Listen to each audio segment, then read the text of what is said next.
नमस्कार, मी नागनाथ बाबर आणि आपण पाहता निर्भीड समाचार। अंजनगावमध्ये शिवरायांच्या पुतळ्यावरून तणाव वाढला आहे। सोलापूर जिल्ह्यातील माढा तालुक्यातील अंजनगावमध्ये छत्रपती शिवाजी महाराजांचा पुतळा बसवण्यावरून वातावरण तापले आहे। रात्रीतून उभारण्यात आलेल्या पुतळ्याला प्रशासनाने हलवण्याचा निर्णय घेतल्याने दोन गट आमने-सामने आले आहेत। आंदोलकांनी रस्ता रोको करत तीव्र विरोध दर्शवला असून दगडफेकही झाली।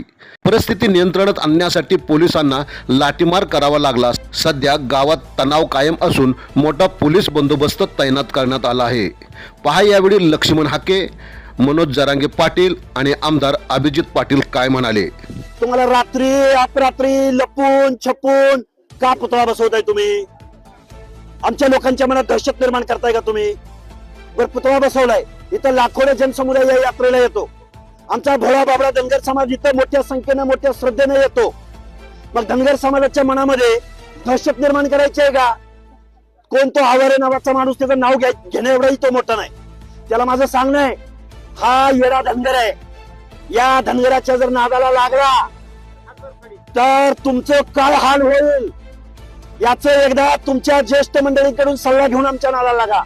आणि मुळात या गावच्या ग्रामस्थांनी आणि पोलीस प्रशासनाने हा वाद मिटवलेला होता, पण जातीयवादी आमदार अभिजित पाटील या माणसाने परत हा वाद कसा वाढत राहील यासाठी काम केलं, काडी लावली, हा वाद पेटवण्याचा प्रयत्न केला। पण अभिजित पाटील, तू ज्या गावचा आहेस त्या गावचेच आम्ही आहोत आणि तुला कल्पना आहे धनगर म्हणजे काय आहे ते, आणि तू आमदार पुढच्या वेळी कसा होतोय ते पण बघतो। आणि आम्ही तर खूप छोटी माणसं आहे, पण आमचा देव तुला बघून येईल। अंजनगाव खुर्द, तालुका माढा, जिल्हा सोलापूर येथे छत्रपती शिवाजी महाराजांचा सर्व शिवभक्तांनी, मराठा समाजातील युवकांनी शिवरायांचा पुतळा बसवला आहे। हा जातीवादी दलाल लक्ष्मण हाके तिथं जाऊन मुद्दाम होऊन धनगर मराठा ओबीसी वाद लावण्यासाठी प्रयत्न करत आहे। आणि रात्री तिथं सकाळी मोजणी झालेली आहे आणि मोजणीमध्ये तुम्हाला सांगतो, जे मंदिराची जागा आहे म्हणून सांगत होता, तर ती मंदिराची जागा नसून उलट 20 गुंठ्याचं अतिक्रमण झालंय असं समजतं। या छत्रपती शिवाजी महाराजांचा पुतळा हा पीडब्ल्यूडीच्या जागेत म्हणजे शासकीय जागेत बसवलेला आहे, कुणाच्याही खाजगी जागेत बसवलेला नाही।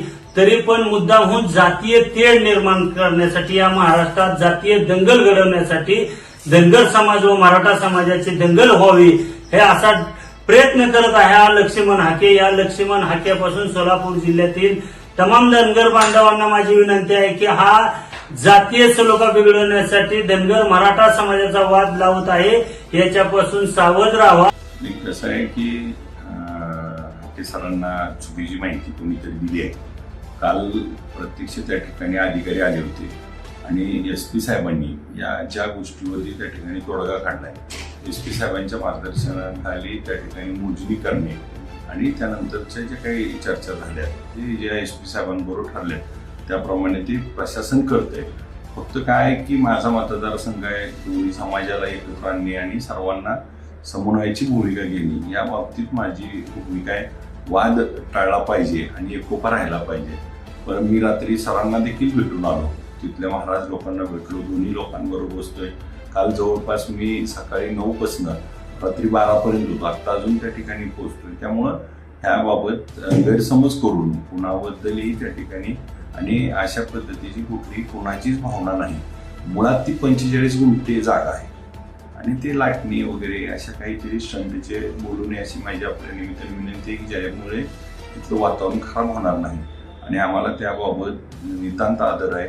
अंजनगाव खिलोबा देवस्थान हे जागृत देवस्थान आहे, त्या देवस्थानाला आम्ही गेल्यानंतर पाया पडणं, दर्शन घेणं, त्यांचा आशीर्वाद घेणं, तिथल्या सर्व समाजाचा त्या ठिकाणी आम्ही आदर करतो, तिथल्या शिवभक्तांचा त्या ठिकाणी भावनांचा आदर करून आम्ही त्या समन्वयाची भूमिका घेऊन आम्ही पुढे जातोय। त्यामुळे कुठल्याही पद्धतीची गैरसमज करून देऊ नये अशी आपल्या निमित्तानं नम्र विनंती करतो। परंतु इकडं एवढी दुर्दैवी घटना घडली होती की आपलेच बांधव 8 जणांचा इकडं अपघातामध्ये झाला आणि 5-7 जण हॉस्पिटलला, कलावती हॉस्पिटलला ऍडमिट आहे। त्यामुळं इकडं दुःखाचं खूप मोठं डोंगर गावावरती कोसळून आम्ही इकडं आलो होतो। मी त्याची संध्याकाळी माहिती घेतो व्यवस्थित। परंतु माझं सगळ्यांना आग्रहाचे विनंती आहे, मराठा असो किंवा धनगर असो, तुम्ही शांततेनं घ्या, आपण बसून त्याच्यावरती काय विषय आहे त्याच्यावरती तोडगा नक्की काढू.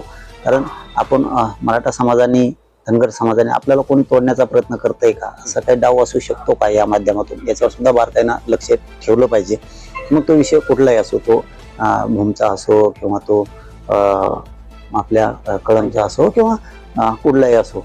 आणि आता आजचं कालचं झालेलं तुम्ही म्हणताय ते अंजनगावचं, तिथल्याही बांधवांना, माझ्या मराठा धनगर दोघांनाही आव्हान आहे की कुठल्या तरी नेत्याचं ऐकून कोणीतरी काहीतरी काय म्हणते त्याला, ती भडक अशी प्रतिक्रिया देईल आणि तेढ निर्माण करत, तर नेत्याला याची गरज नसती.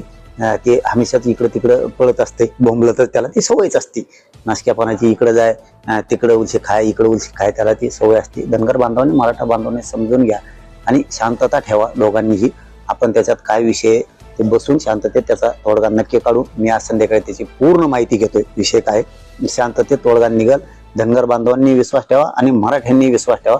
फक्त शांततेत घ्या, वाद होईल अशा ठिकाणी किमान आपण शांततेने घेतलं पाहिजे. आपण त्या गावासाठी दौरा वगैरे करणार असं काही ठरलंय का?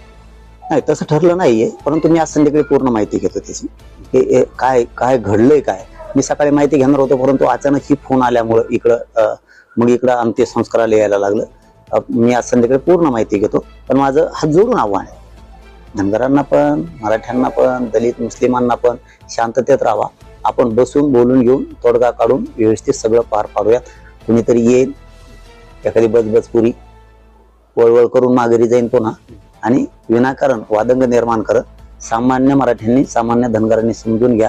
शांततेत ते सगळं समजून घेऊन 100% आपण त्याच्यावरती तोडगा काढू. मराठ्यांनी समजून घ्या शांततेत आणि धनगरांनी समजून घ्या. त्याच्या आडून कोणाचे काही डाव आहेत का काय, ते मात्र यशस्वी कोणी होऊ देऊ नका. आणि असण्याची दाट शक्यता त्या पुतळ्याच्या माध्यमातून तेढ निर्माण करायचा असाही दाट शक्यता असती. त्याच्यावरती विचार करा आणि शांत राहावा. आपण याच्यावर तोडगा नक्की काढू. आपण पाहत राहा निर्भीड समाचार.